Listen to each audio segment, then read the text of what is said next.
ओम शांति। आइए सुनते हैं 10 मार्च 2025 की मीठी मीठी मीठे बाबा की ज्ञान मुरली। और बाबा ने कहा, मेरे मीठे बच्चे, ये किसने कहा? ये स्वयं परमपिता परमात्मा भगवान ने कहा। क्या कहा? कहा कि बच्चों, तुम्हें क्या करना है? तुम्हें पढ़नी है। क्या पढ़नी है? पढ़ाई। ये देवता बनने की पढ़ाई है। इस पढ़ाई को तुम ही जानते हो। तुम्हें पढ़नी है और सभी को पढ़ानी है। किससे पढ़नी है? पढ़नी है शिव बाबा से। ब्रह्मा के द्वारा शिव बाबा पढ़ा रहे हैं और कलयुग को सतयुग बनाने की नॉलेज दे रहे हैं। क्या कह रहे हैं? बच्चों, सबको शांति धाम और सुख धाम का रास्ता बताना है। अब सुख धाम क्या है और शांति धाम क्या है? देखो, बाबा स्वयं पहचान बताते हैं कि सुख धाम है सतयुग, जहाँ हम सर्व गुणों से संपन्न होते हैं। जिस तरीके से श्री कृष्ण का जब क्या राज दरबार में श्री कृष्ण जब थे, तो राजगद्दी पे जब बैठे थे, तो देखो इसी वक्त का है कि सुदामा कितने मित्र घनिष्ठ थे। तो सुदामा की मित्रता आज देखो, आज ऐसा कोई नहीं है जो सुदामा के जैसा, कृष्ण के जैसा कोई मित्र हो। लेकिन उस समय सतयुग था, वो सुखधाम का बहुत था। सुखधाम था। सुखधाम माने सुख का आश्रम। घर घर सुखी थे। हर घर में कितने भी व्यक्ति हों, लेकिन सुखी थे। तो वो सुख आज नहीं है, प्रायः लोप हो गया है, बिल्कुल नहीं है। एक दूसरे को अपने ही दुख देते रहते हैं। तो बाबा ने कहा कि तुम्हें सुख धाम का रास्ता बताना है और शांति धाम। शांति धाम में क्या है? शांति धाम जिन्हें हम कहते हैं बैकुंठ, कहते हैं अमरलोक, शांति धाम, और क्या कहते हैं? और निर्माण धाम। क्योंकि निर्माण धाम माने घर आत्माओं का है। तो वहाँ से जब डायरेक्ट आत्माएं आती हैं, शरीर में प्रवेश करती हैं, तो वो सुख धाम से जाती हैं और सुख धाम में ही आएंगी। सुख धाम कैसे कैसे जाती हैं? ये समझो, जैसे जो ज्ञान सुन रहे हो, ये तुम ही बच्चे इस ज्ञान का सुख उठा रहे हो, तो तुम्हारे लिए सुख है। और जो नहीं उठा रहे हैं, नहीं ज्ञान सुन रहे हैं, जो पापाचार, अत्याचार, भ्रष्टाचार में उनका मन लगा है, वो अपना कर्म में पापाचार, भ्रष्टाचार सब कुछ कर्म करते हैं, तो उनके लिए कलयुग है। कलयुग, अब कलयुग में तुम्हारा सुख धाम सुख उठा रहे, तुम्हारे लिए है संगम युग। संगम युग अब बताओ कैसे बना?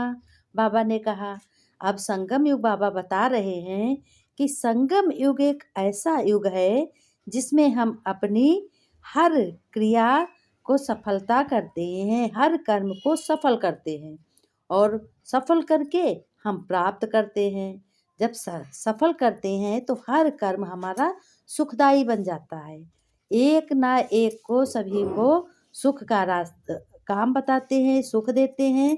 किसी की निंदा नहीं करते हैं, किसी की चुगली नहीं करते हैं और सबको सुख देते हैं। दुख के बोल भी नहीं बोलते हैं, मारपीट भी नहीं करते हैं, झगड़ा भी नहीं करते हैं। बाबा देखो सब मुरली में बताता है। ये तो बाबा नहीं कहता है कि अपना घर छोड़कर तुम मेरा ज्ञान सुनो। बाबा तो कहता कर्म करते जाओ और बाबा की याद करते जाओ। ज्ञान की एक ना एक पॉइंट मन में धारण कर लो। धारणा भी बाबा बताते हैं, स्लोगन भी बताते हैं। कोई ना कोई पॉइंट तुम्हारे मन में हो। अब जैसे पॉइंट कौन से होंगे? मैं चैतन्य आत्मा हूँ, मैं भगवान का बच्चा हूँ, और मैं श्रेष्ठ आत्मा हूँ, मैं देवी आत्मा हूँ, मैं देव कुल की आत्मा हूँ, मैं ईश्वरी संतान हूँ, मैं ईश्वरी स्टूडेंट हूँ। इस तरीके से मन में हमारा काम है सुख देना। इसलिए हम किसी को दुख नहीं दे सकते हैं। सभी को दुआएं देनी है, सभी से दुआएं लेनी है। तो ये हो गया संगम युग की प्रारब्ध।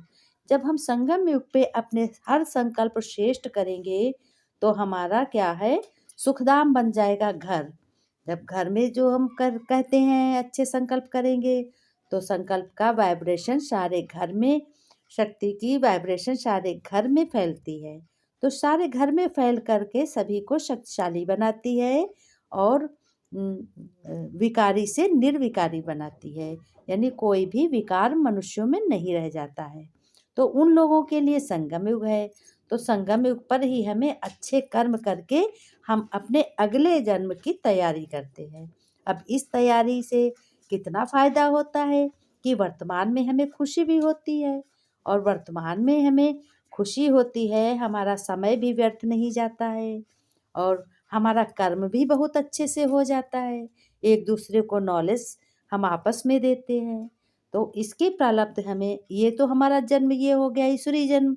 इसके बाद में हमारा ये जन्म होगा कि जैसे शरीर तो किसी का अमर नहीं है, कोई भी अमर होके नहीं आया है, सबको जाना है। इसलिए बाबा ने ये भी कहा, श्वास की कीमत पहचानो, हर संकल्प हर समय की कीमत पहचानो, हर समय हर संकल्प को तुम्हें श्रेष्ठ बनाना है, एक विशेष बनाना है, हर श्वास को विशेष बनाना है। ये खुशी भी होनी चाहिए कि हमारी सांस भी व्यर्थ ना जाए।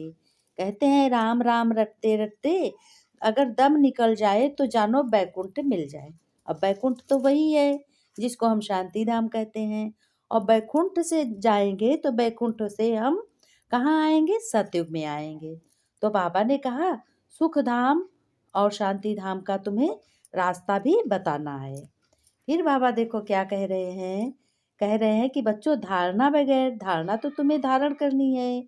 धारणा तुम्हें एक बेहद के बाप से बेहद सुख का वर्षा लेने के लिए डायरेक्ट ईश्वर अर्थ दान पुण्य करना है।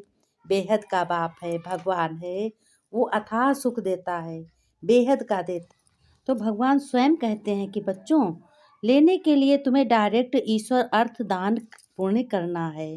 ईश्वर अर्थ माने अच्छे कर्मों में अपना पैसा लगाना है। कोई दुखी हो, बहुत दुखी हो, कोई गरीब हो, हैं, भंडारे में लगाओ, योगदान जो भक्ति में, पूजा में लगाओ, और ईश्वरीय विश्वविद्यालय में लगाओ। जो भगवान की देखो संस्था, सबसे बड़ी संस्था कहाँ है? माउंट आबू में। वहाँ पैसा भेज, छोटे छोटे ये खुले हैं, संस्थाएं खुली हैं, छोटी छोटी पाठशालाएं खुली हैं ओम शांति की।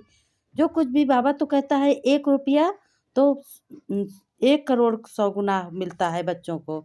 गरीबों का 1 रुपया भी बहुत है और अमीरों के 1000 बहुत नहीं है, क्योंकि गरीब को हौसला होता है, वो लगाता है। तो बाबा ने कहा जो कुछ भी करना चाहो कर सकते हो, ज्ञान धन से झोली भरकर सबको देना है। बाबा ने कहा ज्ञान धन भी दान करना है और झोली भरो और सबको ज्ञान धन दान करो। भले वो ना माने, लेकिन तुमको अपना कर्म करना है। इस पुरुषोत्तम युग में स्वयं को क्या करना है? स्वयं को पुरुषोत्तम युग में स्वयं को सर्व बंधनों से मुक्त कर जीवन मुक्त बनना है। भ्रमरी की तरह भू भू कर आप समान बनाने की सेवा करनी है। जिस तरीके से भ्रमरी कीड़ा होता है, तो भ्रमरी जो है खुद ही क्या करती है, अपने ला ला के मरे हुए कीड़े, ला ला मिट्टी के घर, छोटे छोटे सुराग ऐसे बने होते हैं, छिद्र छेद होते हैं, तो वो भ्रमरी उसमें रहती है जो हरी नीली होती है। वो मरे हुए कीड़े ला करके अंदर रख के फिर भू भू करके फिर उसमें क्या होते, अंडे पैदा हो जाते हैं और फिर वो कीड़े बन जाते हैं, फिर वो उड़ने लगते हैं। इस तरीके से बाबा का कहना है, भगवान का, कि जो भी अज्ञानी है, जिनको बिल्कुल भी ज्ञान नहीं है, ना समझ है, इस ऐसा समझो उनमें कोई भी सुख नहीं है, तो उनको भी ज्ञान देकर सुखी बनाओ। ऐसे कहो बाबा सबको सुख देने आया है, सबको ज्ञान मुरली सुना रहा है, तुम भी सुख उठाओ। एक जब नॉलेज होगी तो बहुत जल्दी समझ में आ जाएगा। तो अपनी खुशी को बढ़ाना है कि भगवान हमें पढ़ा रहा है और ये नॉलेज कोई मनुष्य नहीं दे सकता, ये स्वयं भगवान देते हैं। इसी संगम युग पर हमें कैसा बनना है? पुरुषों में उत्तम बनना है और नर से नारायण बनना है। नर से क्या बनना है? नर से श्री नारायण बनना है और नारी से श्री लक्ष्मी बनना है। देवी देवताओं की दुनिया स्थापित हो रही है और पढ़ाई हो रही है, इसी से तुम्हें सर्वगुण संपन्न बनना है। फिर बाबा ने कहा बंधनों से मुक्त कर जीवन मुक्त बनना है। सभी बंधनों का अपने काम में लाओ और जीवन मुक्त भी बनो। इसलिए बाबा ने कहा कि जीवन मुक्त ये नहीं किसी से वास्ता ना रखो। और मुक्त मतलब मैं आत्मा हूँ। अब आत्मा ये कर्म सब करा रही है।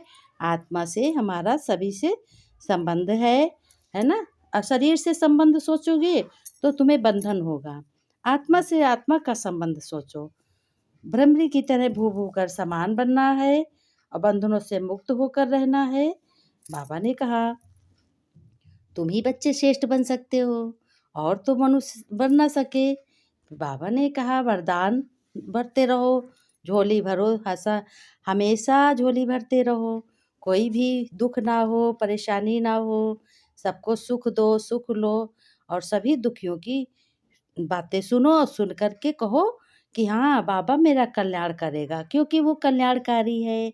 आनंद देगा, आनंद का सागर है, प्रेम का सागर है, दुख हरता है और सुख देता है। दुख जो कुछ भी है बाबा से बताओ, स्वयं भगवान से बताओ, ऐसा महसूस करना है।